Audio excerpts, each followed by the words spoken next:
PC gamers save another woke flop from the console systems. Of course, I'm talking about Spider-Man 2. And I know what you're going to say. Spider-Man 2 was a massive success. It sold over 11 million copies. How can you say that is a failure in today's environment? I say it's a failure because it started selling 11 million copies while being sold with the PS during its initial release, which is something that only happened to Spider-Man 2 and The Last of Us, when it sold over 16 to 17 million copies on its way to 20 to 25 million copies. And this started doing it at the beginning. 4 or 5 million of those copies sold could be attributed to people just buying a cheaper system with an actual game to play. And that was the cost for Spider-Man 2 once it was released. And it was in a bundle with a PS5. And this is the deception that we're seeing with a lot of the sales for these big hit games, where they're being sold in bundles when they're merely attachments to the systems rather than the selling points. And I think this is the thing that we're seeing now in today's environment, where games that are failing are being saved by their pricing and bundling. And it's a hard thing to accept because this game was praised by everyone, but when it was all said and done, it was a terrible game. And I think a lot of people had to confront themselves with this overall idea because we were expecting so much from a game that we were anticipating for such a long time.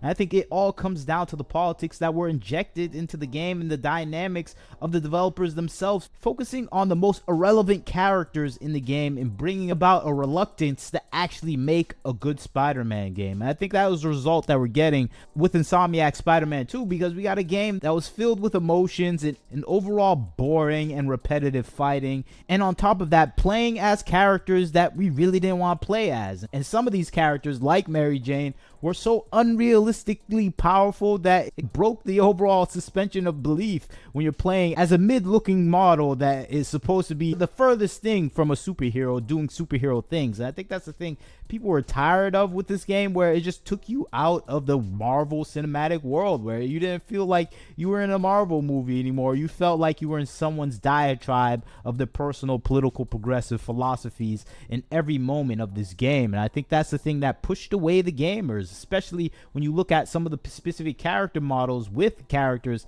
like Mary Jane, where we're looking at her face where it doesn't even resemble the character that we saw in the previous iterations of the game. And I think that is the thing that is selling the PC version of Spider-Man 2 that has been announced most recently, where we're gonna get a new Spider-Man 2 PC release on January 30th, 2025, and has people hyped that they can actually go into the Spider-Man 2 game and actually fix some of the biggest flaws in the game. Of course, we know modification sites like Nexus Mod don't like any of these iterations that do try to change their political philosophies, but there's some alternatives that will allow you to do that. And some of the mods people have cooking up are exactly in line with some of the faults that we did see with the initial release of Spider-Man 2. And of course, biggest complaint for a lot of people was the Mary Jane model, where she was completely changed from the Spider-Man 2 version, where we got a version of Mary Jane that was in line with the cute homely version that we loved. And I think that's the one we all wanted to see, but we didn't get that one. It all came down to a character design philosophy that's based on stripping away any feminine features from a lot of the female characters in modern day video games. You see this through all video game releases for the past 5 to 6, 7 years, where we have a lot of these female characters where they have more fuller and curvaceous faces and overall body structure, and that is replaced with gigantic square box chins and overall pronounced features that are more masculine. And I think this is what we saw with Spider-Man 2, where they stripped away some of those feminine features and try to replace it with something that they feel is more androgynous and less appealing to the male gaze. And of course, the focus is always removing the attractive eye of the male gaze that usually dictates what is popular, what's interesting, what's attractive in the gaming world. And of course, that's the antithesis of the now progressive activists that are pushing these philosophies in PlayStation, Sony Interactive Entertainment, where these ideas are carried as decided standards now. And I think with Spider-Man 2, we saw this carried out in such a way where people weren't interested in some of the story elements anymore. We saw the story elements where we had to deal with LGBTQ relationships that kind of annoyed and distracted many people that are playing the game, where they're just getting hit over the head with modern day politics over and over again. And when people just want to play as Spider-Man, and it's neglecting the overall foundation of Spider-Man 1, where we got a good Spider-Man Peter Parker story, and we had that replaced with this inundation of DEI goals, whether it's diversity of characters. Of course, we had to play as a deaf mute girl, and that was kind of a waste of time for an overall fan base that we just didn't want to play. And of course, we have this comparison, what would happen with the PC version. Of course, the PC version just adds some beautiful models to a lot of the character designs that we did see, but I think we're going to see a lot of editing with the game as well, where we can see pieces of the game just completely taken out, changed, and managed in a different way, where we have an interaction between the characters that we love in a different way. And I think that's the thing people are looking forward to with the PC release, where we can get a version of the Spider-Man 2 game where it's actually a sequel for Spider-Man 1. And I think we didn't get that with Spider-Man 2. We got something that was inundated with someone's personal politics and a goal of pushing these progressive philosophies in the game, where it just wasn't the main focus for the game players themselves. We were trying to play a fun and interesting game, and that's not what we got in the end. And I think that's the thing people are hoping for with the PC release, where we can get some characterization, some stripping away of the modern day progressive LGBTQ politics that kind of playing throughout this game, where we felt like we were being preached to at every moment with the look of characters, with the conversations, with the Latinx pronouns being shoved everywhere. We just want to play a game, and I think that's the thing that was missing with this game overall. The designs were ugly, not in line with what we want to see, and some of the characterizations were flipped on its head to meet a quota of minority groups that you want represented in a game.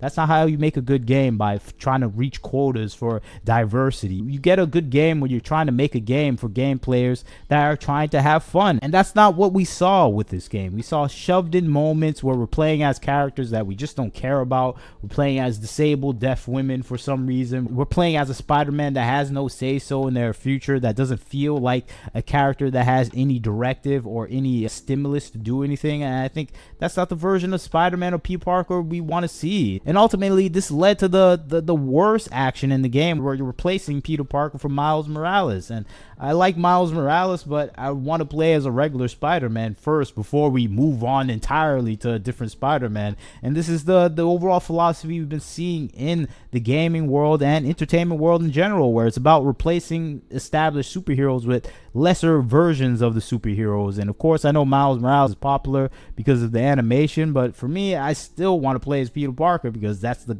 Spider-Man I grew up with. That's the Spider-Man majority of people grew up with. And I think this is a failing in of itself, where you're pivoting Peter Parker away from Spider-Man, and when that is the game character everyone wants to see currently. Of course, this Miles Morales that we have right now, he has a typical tropes and character design. He has a Killmonger cut. He does everything that we see usually with black male characters, where they're overly sensitive, or they have what IGN I think would say the exaggerated swagger of a black teen. And I think that's what we see with this character. It's not really a game that gets you excited for Spider-Man 3, and I think that is the biggest fault for this game, because I really am not excited for Spider-Man 3. I think this is playing out in a way that we're seeing online, where people are not looking forward to any DLCs, and it seems like Insomniac realized this as they canceled the content that they were building for an add-on to the story, the DLC. There's no more DLC for this game, and it's kind of a recognition of the faltering sales for Spider-Man 2, because the sales that we saw with Spider-Man 2 were based on console sales, where this game was selling on the console day one once it was released, while the other games like Spider-Man 1, Last of Us, that sold over 20 million, 25 million copies, started doing that after they sold 15, 16 million copies. Then they started selling with the PS4, while Spider-Man 2 started selling with the PS5 day one, and I think that is reflecting on sales of 11 million copies, and it's staggering how low those sales are, because it is selling with a console system at a cheaper price at $399, while the basic system price is like $450. So you're getting a discount to get a PlayStation and a Spider-Man 2 game, and I think that is just showing the hesitance and resistance to Spider-Man 2, because it's not a console selling title, and it's showing that gamers want a good game that is in line with their overall thoughts and ideology of what the characters are. And I think the PC version is going to be a game that is going to save the Spider-Man 2 version. And we're seeing this not only with Spider-Man 2, we're seeing this with Silent Hill 2 mods, where people are doing amazing things with the mods that we just wouldn't see in the Silent Hill game. And I think that's the thing people are loving about some of the mods mods for the PC, where we get an in-depth look in what a game would be if we had actually passionate gamers make and develop games. And I think that is the coolest thing about the PC mod system and world, where we get to see a version of the games that we love in a unique way that is just impossible to be made nowadays. And that's why I'm looking forward to the PC gamers saving another console game. And I think that's exactly what we're seeing with the PC release of Spider-Man 2, because it's a game that I think is flopping to a certain extent, especially when they spent $500 million producing this game. The budget for this game was outrageous, and I think what we're seeing right now from Sony is a desperate push to actually get higher sales for this game, and I think it's probably not going to work in their favor. But you tell me what you think about the situation. PC gamers saving another console game. I think that's the case, but maybe you disagree with me. You leave your comments. Like, comment, share, subscribe. This is Wagner Knows Why. Catch you next time.